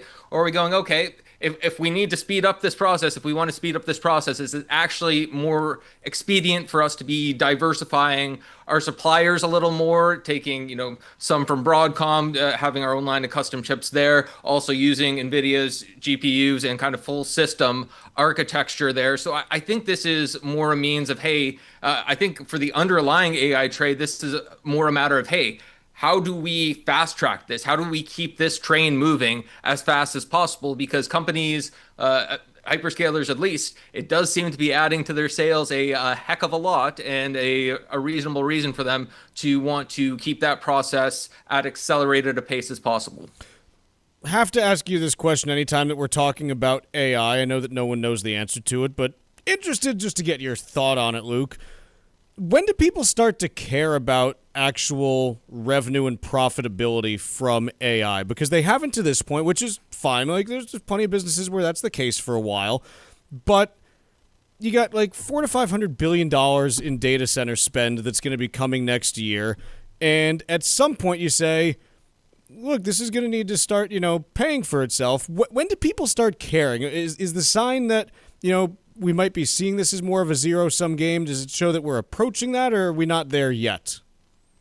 I mean, I would somewhat question the premise a little bit. I do think that if you just look at how much are sales up versus how much is CapEx up, of course you can attribute all of the sales increase to AI. Companies might try to, but right now you're effectively seeing, even in a 1 year time frame, trailing 1 year sales versus trailing 1 year CapEx increases at the hyperscalers. It's, the sales are going up by more than the CapEx. So even on a cash flow basis, it doesn't seem to be that negative at this point. And of course, you would hope to get more than 1 year's use out of that. I think kind of in terms of the question marks people have about the longevity or the breadth of the AI trade, and this is something that ties into the price action today. We know that Nvidia right now has a very concentrated customer base. Over half of its revenues for direct AI hardware sales are 3 customers. One of those customers is now reported to be effectively also trying to diversify its supply there. So it's more a matter of we're seeing the depth. Are we seeing the breadth in the AI trade? Effectively, as more and more enterprise companies adopt this for enterprise purposes or see other ways to use AI to improve their businesses, do you start to see more breadth and less depth? I think that to me would be a kind of key marker of justifying or validating how much spend has gone into this and how much may be needed to continue going into this to have kind of durable, ongoing payoff periods that make sense. One more question on this. We only have about a minute left, but I'm curious to get the sense of, look, the last time that we saw a buildup of this scale for, anything tech-related was, the tech bubble with all of the infrastructure related to the internet. And ultimately, the companies that ended up winning in the long run weren't the companies that built the infrastructure. They were the companies that operated on it. How do we reconcile that in this case? Sorry, only about 30 seconds for you to give that answer. All good. Hey, a very interesting dynamic. Matt Phillips at Sherwood has reported on this recently, that you've seen a bit in recent weeks, a bit of a shuffling of the AI trade away from kind of the picks and shovels space to more of the software providers, some of whom were supposed to have their lunch eaten by AI effectively or be rendered somewhat obsolete. So I do think the market is kind of in this period of rotating between, hey, we have all these revenues from the chip makers now, but those could go away in a bust a la AI, a la .com. But also, we do have these end users that are seeing their stocks perform, fairly well in recent weeks, in contrast to some of the picks and shovels. So I think that's a digestion process that the market is rotating to and fro as the days, weeks, months go on. Very good. Luke, appreciate you joining us today. Thank you so much for the time. Pleasure. That is Luke Cowa with Sherwood News. We're going to take a quick break here. When we come back, we've got trivia, we've got Wall Street Watch, and we've got beef.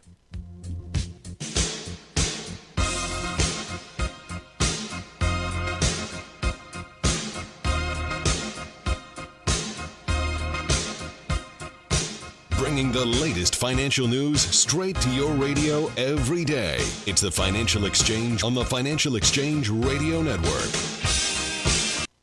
Hi, this is Mike Armstrong from the Armstrong Advisory Group. One of the biggest risks to retirement isn't just market volatility, it's longevity. People are living 25 to 30 years after they stop working, and that gives inflation plenty of time to work against you. At just 3% inflation, your expenses double in about 23 years. Add to that the fact that healthcare costs typically rise faster than general inflation, and your later years could be your most expensive. Without a plan, that combination can put real pressure on your savings. That's why we've put together a brand new guide called Inflation in Your Retirement Plan. The guide shows you ways to balance longevity risk with rising costs and strategies that may help you make your money last through decades of retirement. Call 800-393-4001 to get your free copy today. 800-393-4001, or you can request it online at armstrongadvisory.com. The proceeding was paid for by Armstrong Advisory Group, a registered investment advisor. Nothing in the ad or in any Armstrong guide is specific financial, legal, or tax advice. Consult your own financial, tax, and estate planning advisors before making any investment decisions. Armstrong may contact you to offer investment advisory services. This fall, why just watch the leaves change when you could watch the sunset over turquoise waters?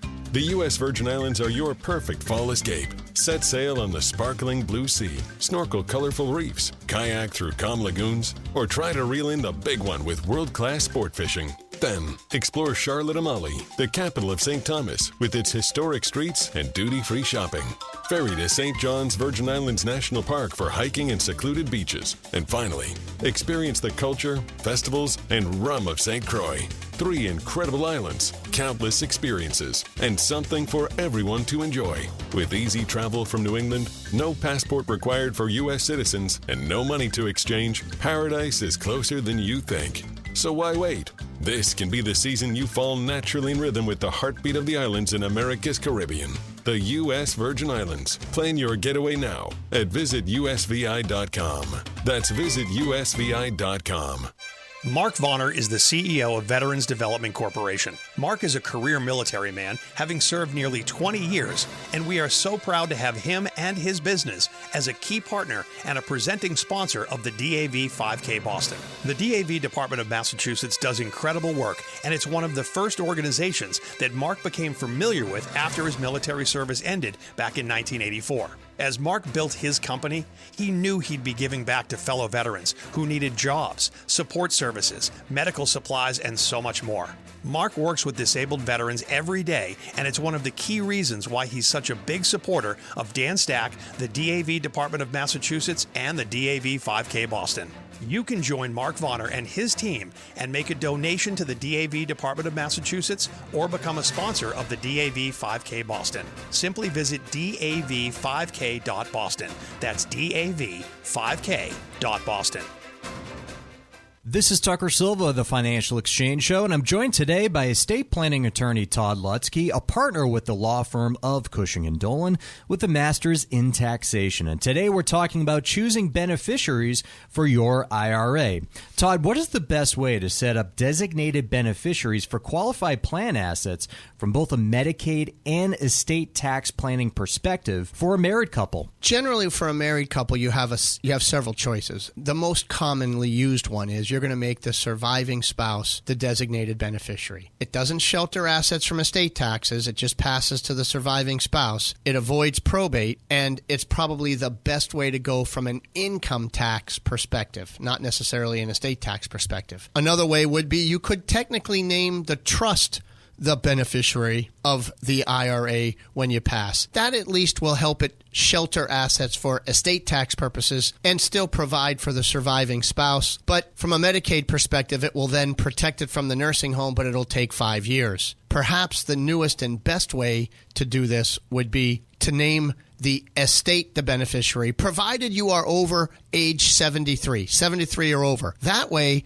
it goes through probate into the will. It is sheltered for estate taxes. It is immediately protected from the cost of long-term care for the surviving spouse, and the surviving spouse has access to it as well. Educate yourself about the estate planning process. Request your free copy of Todd's brand new guide, Why Name Your Estate an IRA Beneficiary, right now by calling 866-848-5699. That's 866-848-5699. Or you can request a copy from their website, legalexchangeshow.com. The proceeding was paid for, and the views expressed are solely those of Cushing & Dolan. Cushing & Dolan and/or Armstrong Advisory may contact you offering legal or investment services. Cushing and Armstrong do not endorse each other and are not affiliated.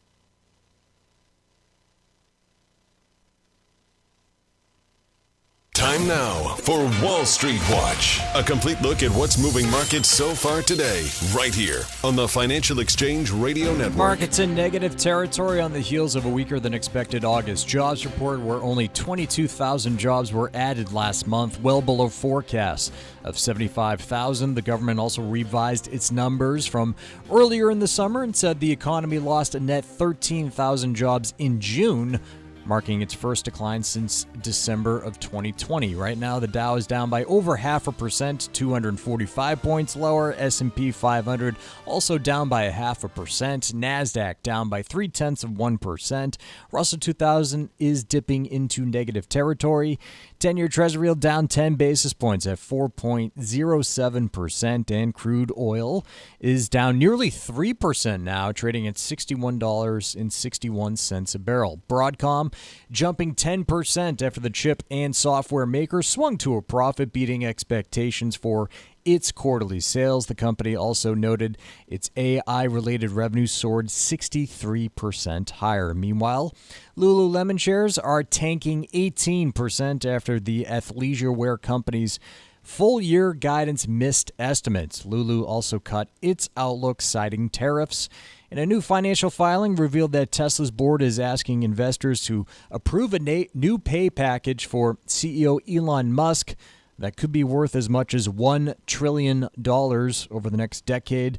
Tesla shares are rising 3% on that news. I'm Tucker Silva, and that is Wall Street Watch. And we haven't done trivia yet, so let's do it here. Today is our final look at famous Bens this entire week. In August of 1972, Michael Jackson released his second solo studio album, Ben. The title track for the album was the first #1 hit for Michael Jackson as a solo artist. So, trivia question today. What was Michael Jackson's song Ben about? Once again, what was Michael Jackson's song Ben about? Be the first person today to text us at 617-362-1385 with the correct answer. You can win a Financial Exchange Show t-shirt. Once again, the first correct response to text us to the number 617-362-1385 will win that t-shirt. See complete contest rules at financialexchangeshow.com. World meat prices reach new high as consumers clamor for beef. Chuck, according to the Bureau of Labor Statistics, year-over-year beef prices up 11.3%. And my personal favorite, uncooked beef steaks, 12.4% year-over-year increases July to July. It's been a tough year. Yeah. You wonder why people are so pessimistic about our future. So, look, basically, you've got, a bunch of problems that are causing thinning herds, combination of disease, drought, a whole bunch of different things. And so as a result, you don't have as many cows. And as a result of that, you obviously don't have as many steaks. Steaks come from the cow, as I taught my 5-year-old a couple weeks ago. It's kind of an eye-opening conversation. But Did she cry? No, I think it went pretty well, actually. Okay. It helped that I was showing her the diagram of, like, this is, the flank steak here, and this is where the rib roast comes from, so, like, we went through the whole cow. Yeah. And it was good, but... that sounds like it went significantly better than my wife's puberty conversation last night, so good job.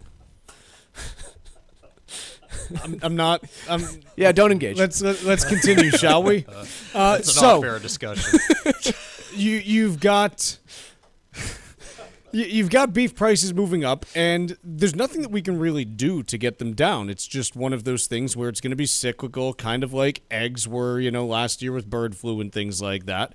And unfortunately for, people who enjoy, a good steak or two every now and then, it's not really changing in the near future. We continue to see beef futures, cattle future prices moving up over the last couple weeks, and so things are going to get worse before we get better there.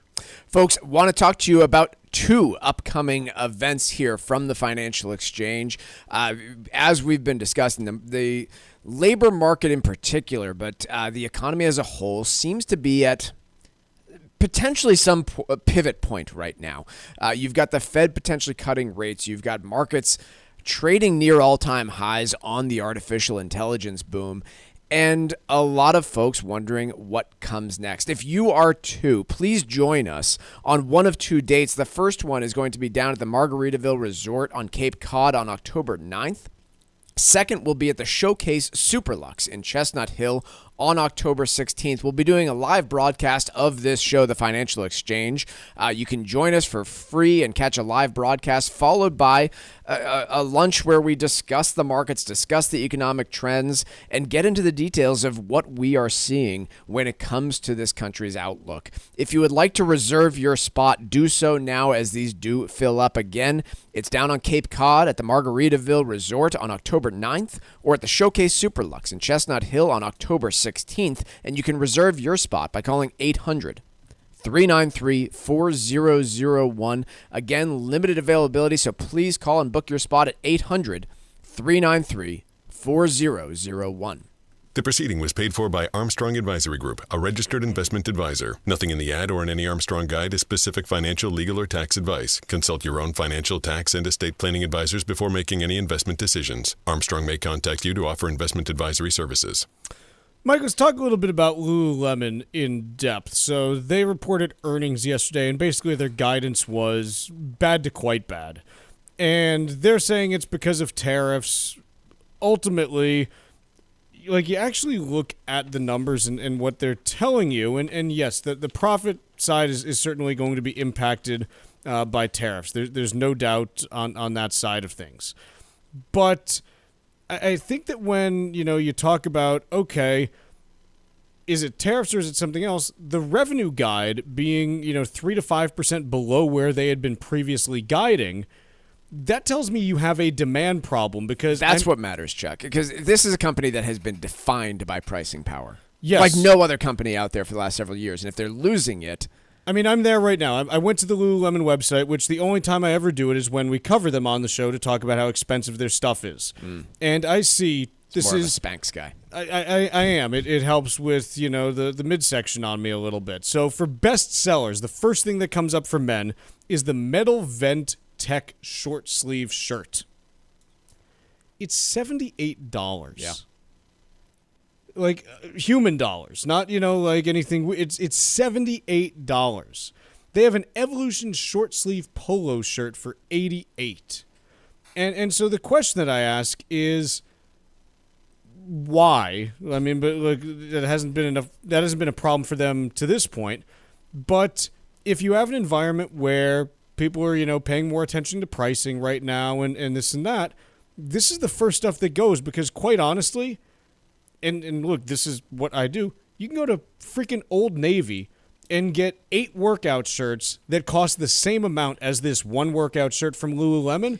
And there's not that much of a difference, probably. I wouldn't know. I've never worn a single Lululemon thing. Is this the same thing that we see with, like, exercise fads, right? I know it's different. It's fashion, and there are plenty of fashion companies that have remained relevant for a lot longer than the Bowflex or Peloton, but this company became incredibly popular incredibly quickly, and every time I log on to Facebook, I see 5 companies trying to pick off little pieces of their business here and there.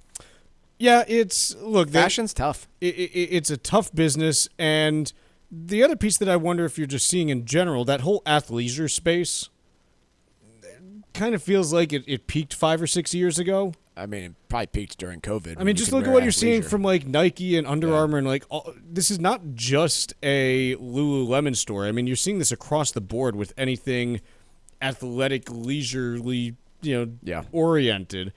And so I think there's something to that as well.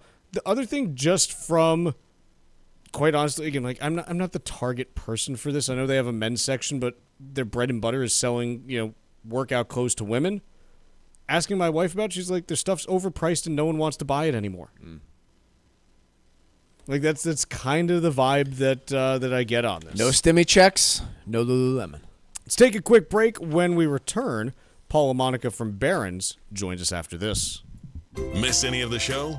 The Financial Exchange Show podcast is available on Apple, Spotify, and iHeartRadio. Hit the subscribe button and leave us a 5-star review. This is the Financial Exchange Radio Network. Mark Vonner is the CEO of Veterans Development Corporation. Mark is a career military man, having served for nearly 20 years, and we are so thrilled to have him and his company as a key partner and the presenting sponsor of the DAV 5K Boston. Mark comes from a proud military family, including his father Victor and his brother Timmy. Mark talks often about how serving his country was one of the greatest achievements of his life, and that's one of the key reasons that he chooses to give back to this special community. Mark is honored to continue his legacy that his father started when he built Veterans Development Corporation. Working to help many disabled veterans and their families has become a lifelong goal for Mark, and it's why he's taken the time to fully support the DAV Department of Massachusetts. You can join Mark Vonner and Veterans Development Corporation and help our great American heroes today by making a donation or becoming a sponsor. Simply visit dav5k.boston. That's dav5k.boston. This fall, why just watch the leaves change when you could watch the sunset over turquoise waters? The U.S. Virgin Islands are your perfect fall escape. Set sail on the sparkling blue sea, snorkel colorful reefs, kayak through calm lagoons, or try to reel in the big one with world-class sport fishing. Then, explore Charlotte-Amalie, the capital of St. Thomas, with its historic streets and duty-free shopping. Ferry to St. John's Virgin Islands National Park for hiking and secluded beaches. And finally, experience the culture, festivals, and rum of St. Croix. 3 incredible islands, countless experiences, and something for everyone to enjoy. With easy travel from New England, no passport required for U.S. citizens, and no money to exchange, paradise is closer than you think. So why wait? This can be the season you fall naturally in rhythm with the heartbeat of the islands in America's Caribbean. The U.S. Virgin Islands. Plan your getaway now at visitusvi.com. That's visitusvi.com. Your retirement savings and life insurance benefits are more than numbers. They're part of the legacy you've worked hard to build. And with the right plan, you can help protect them for the people you love. This month's free guide from Cushing & Dolan, IRA and life insurance planning, estate tax strategies, and nursing home protection shows how naming your estate the beneficiary of your IRA or life insurance can help reduce estate taxes and protect assets from nursing home costs, and still give your spouse access when it's needed most. It's a straightforward strategy that can provide lasting benefits for you and your family. You'll learn how this approach can fit into your overall estate plan and why it may offer more flexibility than other options. Get your free copy today by calling 866-848-5699. That's 866-848-5699. Or request the guide online right now at LegalExchangeShow.com. The proceeding was paid for and the views expressed are solely those of Cushing & Dolan. Cushing & Dolan and or Armstrong Advisory may contact you offering legal or investment services. Cushing & Dolan and Armstrong Advisory do not endorse each other and are not affiliated. It happens all over Massachusetts. In every home and every community. Be careful on your bike. Learning can happen anytime, anywhere. We'll see you at practice this weekend. And no matter how learning takes place in your family's life, DESE is there as your partner. The Massachusetts Department of Elementary and Secondary Education. Never stop learning. Find out more at mass.gov/back-to-school. Sponsored by the Massachusetts Department for Elementary and Secondary Education. Cardiovascular disease is the #1 killer of women, taking the lives of 1 in 3. That's more than all forms of cancer combined. For too long, heart disease and stroke have taken the lives of the women we love. But we're not giving up because we have something better, stronger, more powerful. We have each other. When we come together and go red, the more power we have against our greatest health threat. Visit goredforwomen.org today to learn more.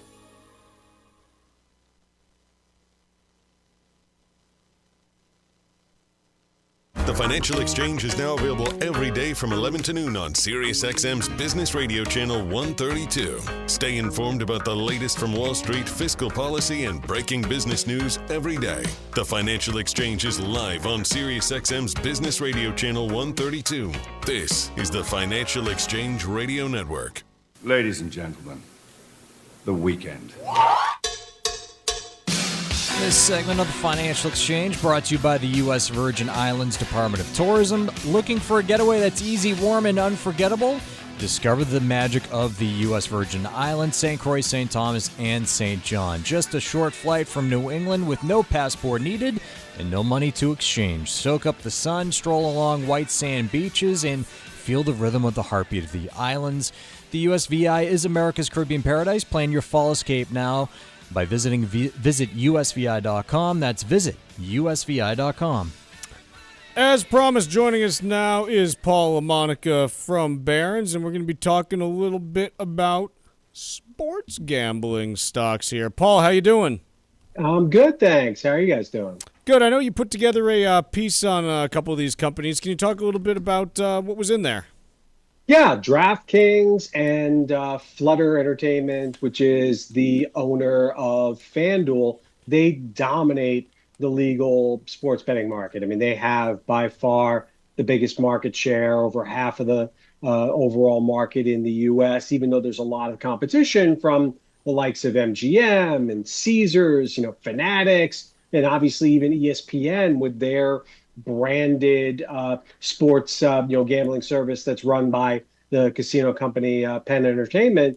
But FanDuel and DraftKings remain the leaders, and that's reflected, I think, in their stocks as well. DraftKings shares up more than 20% this year. FanDuel up more than 15%, I believe, at last check. So they've had strong years, and I think investors are hopeful that more people are going to be betting even more money on legal NFL games this year. The American Gaming Association, I think, had an estimate of a nearly 10% increase in betting on sports to about $30 billion this year. So we haven't seen any signs that sports betting is peaking. It still is growing in terms of the overall activity level. Yeah, it still is growing, and like I said, the largest two companies are increasingly grabbing market share. So that's, I think, one of the reasons why those two stocks have done well. But as is always the case, and gamblers know this firsthand as well as investors, sometimes you have to take money off the table.